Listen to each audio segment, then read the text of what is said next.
Kofi had heard the stories his entire life about Olumo, a kingdom once full of life and vibrancy, now cloaked in a deep curse that caused the land to wither and people to disappear. He had always dismissed the tales, thinking they were mere myths. But now, here he was, standing at the base of the great Olumo mountains, feeling the strange pull that had led him here. The village of Betrayal, lying at the foot of the mountain, had long been forgotten by the outside world. Its people spoke in hushed tones, avoiding direct eye contact, and giving Kofi the coldest of welcomes. Despite the chill in the air, Kofi felt oddly drawn to the village. A sense of both dread and destiny lingered over him, a quiet whisper in the back of his mind urging him to uncover the truth. It wasn't until he stepped inside the village's small, darkened square that he was greeted by the first of many strange occurrences, soft whispers in the wind, flickers of light that made no sense, and a deep sense of being watched. The villagers remained aloof, whispering in the shadows, as though they feared the very air they breathed. Kofi was eventually led to meet with the elders of the village, who welcomed him cautiously, their eyes filled with a mixture of hope and fear. An old woman named Nyokyo, the eldest among them, finally spoke of the curse that had plagued the kingdom for generations. The curse had originated after a betrayal that had not only ruined the once prosperous kingdom but had trapped its people in an endless cycle of sorrow and death. The curse had begun with a betrayal by the kingdom's once beloved ruler, King Akintoy, who had been manipulated by his trusted advisor, Is. The elder spoke of an artifact called the Heart of Olumo, which was said to be the key to breaking the curse.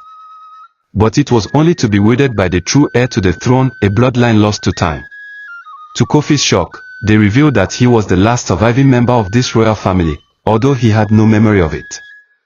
The weight of the revelation stunned him. He was more connected to Olumo's fate than he could have ever imagined, and the task that lay ahead was not only to break the curse but to uncover the forgotten history of the royal family and the true story of the betrayal. The lost royal palace. Kofi set off toward the ruins of the royal palace, the heart of the kingdom's downfall. The journey was long and difficult, the path winding through thick forests where shadows seemed to move on their own. As he approached the ruins, the heavy silence of the land pressed down on him. The palace, once a symbol of wealth and power, now stood crumbling, overtaken by nature. The stone walls were cracked, the great arches barely standing. Yet there was a strange energy about it, as if the spirit of the palace still lingered in the air. Inside the palace, Kofi found the remnants of the once beautiful throne room. Dust settled on the throne itself, now broken and worn by time. As he explored the chambers, his fingers brushed against a tapestry, its edges frayed. Upon closer inspection, he saw the faces of the royal family depicted in vivid detail, King Akintoy, the queen, and their advisors, including the face of Is. The betrayal was more than a simple political maneuver, it had been the destruction of an entire lineage. Kofi couldn't shake the feeling that the ruins were alive with memories, and each step seemed to echo with the pain of the past. The Journal of King Akintoy. Deep within the ruins, Kofi stumbled upon a hidden chamber, the floor covered in dust and cobwebs. As he moved through the darkness, he felt something pull him toward an old wooden chest at the back of the room. It was a journal, ancient and bound with leather, bearing the royal seal of Olumo. The journal had been left behind by none other than King Akintoy himself. As Kofi carefully opened it, he was immediately struck by the king's sorrowful writings. The journal chronicled the king's growing fear as he was manipulated by Is, a trusted advisor turned traitor. Akintoy's guilt poured out onto the pages as he recounted his decisions and the fatal consequences of trusting Is's lies. As Kofi read, he began to understand the depth of the betrayal. The kingdom's prosperity had been sacrificed for power, and the gods, angry at Akintoy's weakness, had cursed the land. The curse wasn't just a punishment for the king, it was a punishment for everyone in Olumo, including his descendants. Kofi had barely finished reading the journal when the temperature in the room dropped. A cold wind blew through the cracks in the stone, and the shadows seemed to come alive. He turned, and there, standing in the doorway, was a figure, translucent, glowing faintly in the darkness. It was the spirit of King Akintoy. The king's eyes were filled with sorrow, his face twisted in regret. "You must face what I failed to," the spirit whispered. "The curse can only be lifted when the truth is uncovered. But be warned, Kofi, the path you walk is not without peril. The spirits of the past will try to stop you, and the very mountain itself may turn against you. Kofi's heart raced. The king's words sent a chill through him, but he knew that his journey had only just begun. He couldn't back down now. He was the only one who could break the curse, but it would require more than just physical strength. It would require courage, wisdom, and the willingness to face the darkest parts of the kingdom's history. The spirits of Olumo. As Kofi left the ruins of the palace and made his way back to the village, he began to feel the weight of the curse more heavily. The wind seemed to whisper, the trees swayed unnaturally, and the village's people grew more distant. It was as if the spirits of the kingdom's past were watching him, waiting for him to fail. One evening, as he sat by the fire, an elderly villager named Amaze approached him. She had seen the sorrow in his eyes and the determination in his heart. "You've come to break the curse," she said quietly. "But know this, there are spirits here who were once kings and queens, warriors, and healers. They are bound to this land, trapped by the betrayal. Some seek redemption, but others only seek to keep the curse alive." Her words struck Kofi deeply. He realized that breaking the curse was not just about confronting the past, it was about earning the trust of the spirits who still lingered. The road ahead would not be easy, but he had no choice but to continue.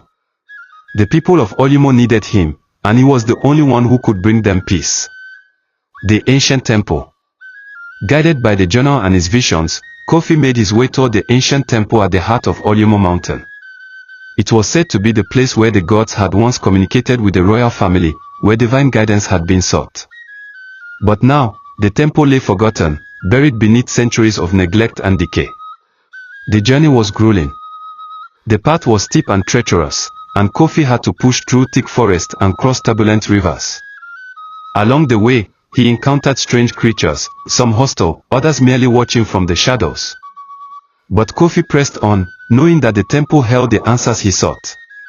As he reached the temple's entrance, he felt a sense of unease. The air was thick with an ominous energy, as though the gods themselves were watching his every move. The Path of Whispers. The entrance to the temple loomed before Kofi like the mouth of a great beast. Tall stone pillars, cracked and covered in moss, framed the doorway. Symbols of the old gods were etched into the walls, some familiar, others lost to time. As Kofi stepped inside, the air grew colder, and the light from the outside world seemed to vanish. The path was narrow and winding, and every footstep echoed like thunder in the silence. Inside, the walls were lined with ancient carvings depicting scenes of Olumo's past, kings being crowned, rituals being performed, and a grand festival that once brought the entire kingdom together. But as Kofi moved deeper, the imagery grew darker. The carvings told a tale of betrayal, fire, and blood. One image stopped him in his tracks, King Akintoy standing over a fallen warrior, his crown tipped, his face twisted in sorrow. Suddenly, a low whisper brushed against Kofi's ear, faint, almost unintelligible. He turned sharply, heart pounding, but saw no one. He was not alone in the temple. The whispers grew louder, surrounding him, not in hatred, but in mourning. Deeper into the temple, Kofi entered a round chamber with a high, domed ceiling. In the center stood a stone altar, covered in ancient bloodstains that hadn't faded with time. The whispers that had followed him now turned into voices, recognizable ones. His mother. His grandfather. Elders from his childhood village. But none of them were alive anymore. These were echoes of the past, carried on by the spirits of the temple. As he stepped closer to the altar, the voices stopped. A single, heavy silence filled the room, and then a low rumble shook the ground. A ghostly figure materialized in front of him, half solid, half light. It was a priestess, her face stern, her eyes glowing. "You carry the blood of Akintoy," she said. "But that blood is not pure. It has been tainted by silence, shame, and cowardice. You must cleanse it, not with weapons, but with truth." Kofi dropped to his knees, overwhelmed. "How?" he whispered. The priestess extended her hand, and in it appeared a long, narrow key of bone. "The truth lies deeper than stone. You must go where no one dares." The priestess led Kofi to a hidden entrance at the back of the chamber, where a wall slid away to reveal a narrow stairway descending into darkness. The air grew colder with each step he took. The walls wept moisture, and the silence was oppressive. This was the bone passage, a forbidden corridor said to connect the living with the dead. According to legend, only those chosen by the gods could walk it without losing their mind. Kofi held the key tightly, its sharp ridges digging into his palm. The further he went, the more intense the presence around him became. Shadows moved in the corners of his eyes, and distant cries echoed through the stone. He saw flashes of memory that weren't his, visions of the old kingdom in its glory, of secret meetings, of a hooded man whispering poison into the king's ears. Then he saw her, Queen Amina, his great-grandmother, standing at the edge of a cliff, tears in her eyes, her hands stained with blood. The vision vanished, leaving Kofi trembling. The bone passage wasn't just a place of spirits, it was a place of memory. And it was trying to show him something. The queen's secret. At the end of the passage, Kofi emerged into a hidden chamber bathed in the glow of soft blue light. There, carved into the wall in the queen's own hand, was a message in the old script. With the help of the journal, Kofi translated the words, "I saw what they would not. I spoke, but none listened. The curse is not born from Akintoy alone. It was sealed by silence, and I am guilty too." Kofi felt a heavy weight press against his chest. The story was incomplete. For years, the blame had been laid solely on King Akintoy, but the truth was more complicated. Queen Amina had known about Isa's betrayal, had seen the signs, but out of fear or doubt, she had remained silent until it was too late. Her guilt, unspoken, had also contributed to the curse. Suddenly, the whispers returned, this time softer, gentler. A single spirit emerged from the wall, clothed in flowing white robes. It was Amina. She looked at Kofi with eyes full of pain and pride. "You must tell the truth. Only then can Olumo heal." The choice of blood. Kofi stood frozen in the chamber, his eyes locked with Queen Amina's spirit. The blue glow that surrounded her flickered gently like candlelight in the wind. Her expression held no anger, only sorrow. "You carry more than our blood," she said softly. "You carry the weight of what we left undone." Kofi's lips parted to respond, but no words came. Please watch out for the next episode. Thanks for watching. Please like and subscribe.